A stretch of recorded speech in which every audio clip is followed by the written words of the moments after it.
என்னோட கம்பெனி பேர் வந்து சந்தியா யூனிடெக் சிஸ்டம். நான் அதோட கம்பெனியோட ஓனர். நான் இப்போ 19ஆம் தேதி வந்து இப்போ கம்பெனி வந்து சீல் வச்சுட்டு போயிருக்கிறாங்க. இதை வந்து திறக்க சொல்லி இப்போ நாங்கள் ஹைகோர்ட்லேருந்து நாங்கள் ஸ்டே ஆர்டர் நாங்கள் வாங்கியிருக்கிறோம். அந்த ஆர்டர் காப்பியை வந்து நாங்கள் முறையாக வந்து நாங்கள் கலெக்டரேட்டை வந்து செலுத்தியிருக்கிறோம். எங்கள் கம்பெனியில் வந்து மொத்தம் ஒரு 60 பேர்கிட்ட வந்து ஒர்க் பண்ணிட்டு இருக்கிறாங்க. இப்போ இந்த ஒரு மாதம் கம்பெனி திறக்கல அப்படின்னு சொல்லி சொன்னால் அவங்களுக்கு வந்து சேலரி கிடைக்கிறது அவங்களுக்கு ரொம்ப கஷ்டமாயிடும். ஏதாவது எங்களால் ஒரு மாதம் மேனேஜ் பண்ண முடியும். இன்னும் அது மறுபடியும் இன்னும் கண்டினியூட்டி ஆச்சுன்னு சொன்னால் அவங்களுக்கு சம்பளம் போட முடியாது. அவங்களோட வாழ்வாதாரம் ரொம்ப பாதிக்கப்படும். அதனால் வந்து மாவட்ட ஆட்சித்தலைவர் வந்து இது பேரில் உடனே நடவடிக்கை எடுத்து கம்பெனி வந்து திறக்கணும்.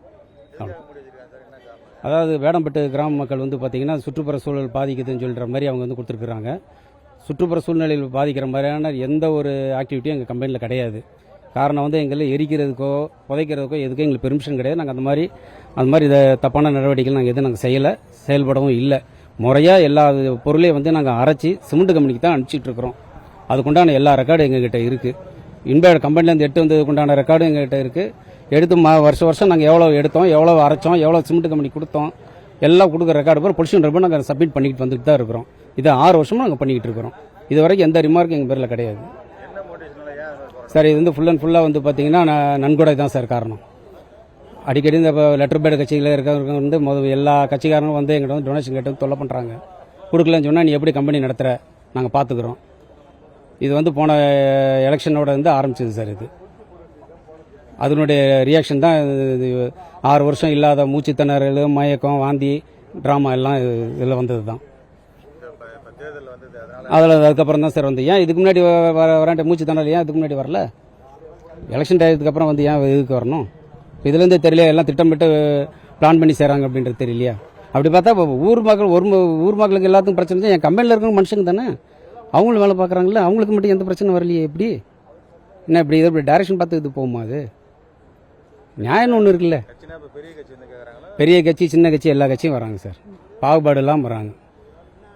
லெட்டர் பேட கட்சி மகொண்டு வருதுன்னா அட்ரஸே இல்லாத கட்சி கூட வருது. இங்கே வந்து டொனேஷன் கொடுங்கன்றாங்க.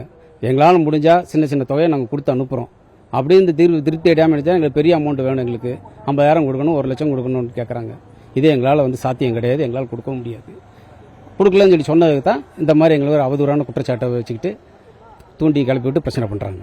சந்தியா யூனிடெக் சிஸ்டம் வந்து ஒரு அசால்டஸ் வேஸ்ட் டிஸ்போசல் கம்பெனி. அதாவது மொத்த இண்டஸ்ட்ரியல்ஸ்ல வந்து வேஸ்டஸ் கலெக்ட் பண்ணிட்டு வந்து அதை நாங்கள் வந்து கிரைண்ட் பண்ணி சிமெண்ட்டுக்கு ஃபேக்டரிஸ்க்கு வந்து ஆல்டர்னேட்டிவ் ஃபியூவலா வந்து நாங்கள் ஏற்றி விடுறோம். இது மட்டும்தான் எங்களோட வேலை.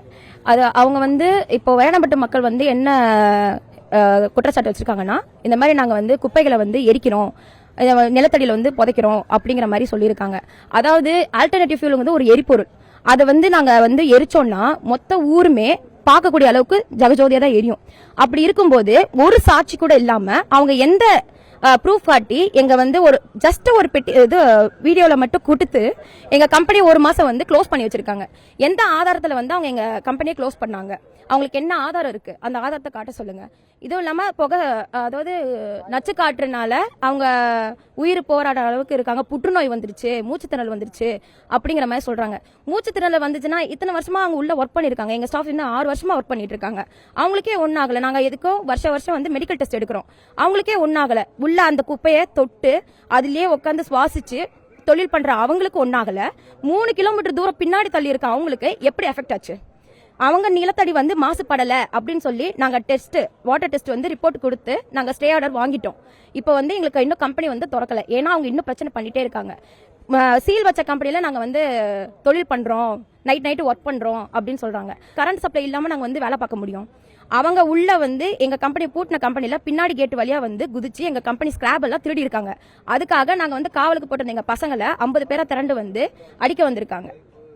இதுல வந்து நாங்க வந்து வேலை செய்யறோம், நாங்க வந்து இல்லீகலா பண்றோம் அப்படின்னு சொல்லி எங்க மேல குற்றச்சாட்டு வச்சிருக்காங்க. எங்களோட எம்ப்ளாயிஸே வந்துட்டு நல்லா இருக்காங்க, ஹெல்த்தியா இருக்காங்க சொல்லி எங்ககிட்ட மெடிக்கல் ரிப்போர்ட் இருக்கு. நீங்க சொன்னீங்கன்னா நாங்க லைவா கூட நாங்க கூட்டு போய் காட்டுவோம். மெடிக்கல் டெஸ்ட் நாங்க எடுத்து கொடுப்போம். அவங்க இந்த மாதிரி எங்களால தான் அவங்களுக்கு வந்து பாதிக்கப்பட்டிருக்கு, அவங்களுக்கு வந்து இந்த மாதிரி பிரச்சனைகள் வந்துருச்சுன்னு சொல்லி அவங்களை எங்களுக்கு காட்ட சொல்லுங்க, ஆதாரத்தை காட்ட சொல்லுங்க.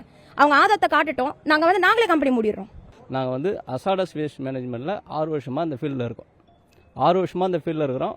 எந்தெந்த கம்பெனியில் என்னென்ன மெட்டீரியல் அவங்க வந்து ஒரு பொருளை நல்ல பொருளை உருவாக்கினாங்கன்னா அதில் ஒரு வேஸ்டேஜ்னு அந்த நல்ல பொருளே ஒரு பொருளை உருவாக்குற பொருளே வந்து வேஸ்டேஜ்னு வரும். அந்த வேஸ்டேஜை நான் கலெக்ட் பண்ணி கரெக்டாக வந்து கரெக்டான எந்தெந்த மெட்டீரியலில் எப்படி டிஸ்போஸ் பண்ணணும்னு அந்த வந்து ப்ராசஸ் மட்டும் எங்கள் கம்பெனிக்கு மட்டும்தான் தெரியும்.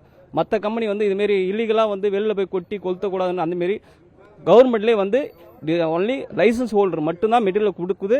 நாங்கள் தான் அந்த மெட்டீரியலை வந்து ப்ராசஸ் பண்ணணும். அந்த மெட்டீரியலை ப்ராசஸ் பண்ணி கரெக்டாக எந்தெந்த மெட்டீரியலுக்கு என்னென்ன சிவி மெட்டீரியல் தேவையோ, எந்த மெட்டீரியல் வந்து எப்படி டிஸ்போஸ் பண்ணி கம்பெனிக்கு வந்து அப்படியே சிமெண்ட் கம்பெனிக்கு இது நிலக்கரிக்கு வந்து கரெக்டாக அந்த சைஸ் தகுந்த போல் நிலக்கரிக்கு நாங்கள் அரைச்சி மெட்டீரியலை எரிக்கிறது கொடுக்குறோம். 6 வருஷமாக நாங்கள் இந்த ஃபீல்டில் இருக்கிறோம். எந்த மெட்டீரியலுமே வந்து நாங்கள் வந்து இல்லீகலாக பண்ணதே கிடையாது. மெட்டீரியல் எடுத்துகிட்டு வருவோம், இங்கே அரைப்போம், கரெக்டாக சிமெண்ட் கம்பெனிக்கு அந்த மெட்டீரியலுக்கு எந்த டைம் போகணுமோ அந்த டைமில் மெட்டீரியல் ஃபுல்லாகவே சிமெண்ட் கம்பெனி தான் எரிக்கிறோம். நாங்கள் எந்த ஒரு கம்பெனி எந்த ஒரு தப்பான இல்லீகலான எந்த வேலையும் நாங்கள் செஞ்சது கிடையாது. இங்கேருந்து மூச்சு திணறல் வருதுன்றாங்க. இது பாண்டிச்சேரியில் மெடிக்கேஷன் கம்பெனி இருக்குது, அதுமாரி பாய்லர் கம்பெனியில் வச்சு நாங்கள் இந்த விஷவாயு வெளிப்படுத்துகிறோம். வர்ற மெட்டீரியல் அரைச்சி கொடுக்குறோம். அதுதான் பண்ணுற ப்ராசஸ். நாங்கள் வேறு எதுவுமே பண்ணலை. அரைக்கிற வேலை மட்டும்தான் எங்களுக்கு, வேறு எந்த வேலையும் கிடையாது.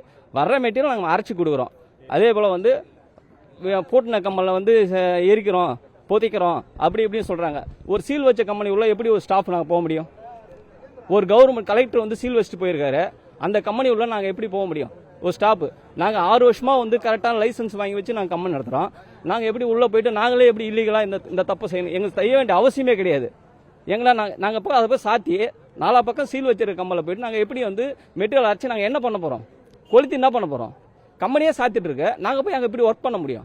இப்படி தப்பான ஒரு குற்றச்சாட்டை வச்சு தேவையில்லாமல் 21 என்னோட 1 மாதம் ஆகி போச்சு கம்பெனி சாத்தி. 50 பேரோட வாழ்வாதாரமே போச்சு. கலெக்டர் தான் இதுக்கு வந்து நல்ல முடிவு சொல்லணும். இல்லைனா நாங்கள் லேபர் கோர்ட்டுக்கோ இல்லைனா எங்களால் வந்து தற்கொலை தான் பண்ணிக்கணும். 50 பேர் குடும்பம் வந்து இப்போ நடுத்தருன்னு நிற்குது. ஒரு பொய்யான அறிக்கையை வச்சு கம்பெனியை மூடி 50 பேர் குடும்பம் இன்னைக்கு வந்து நடுத்தரு நிற்குது. செய்திகளை உடனுக்குடனும் துல்லியமாகவும் தெரிந்து கொள்ள சப்ஸ்கிரைப் பண்ணுங்க.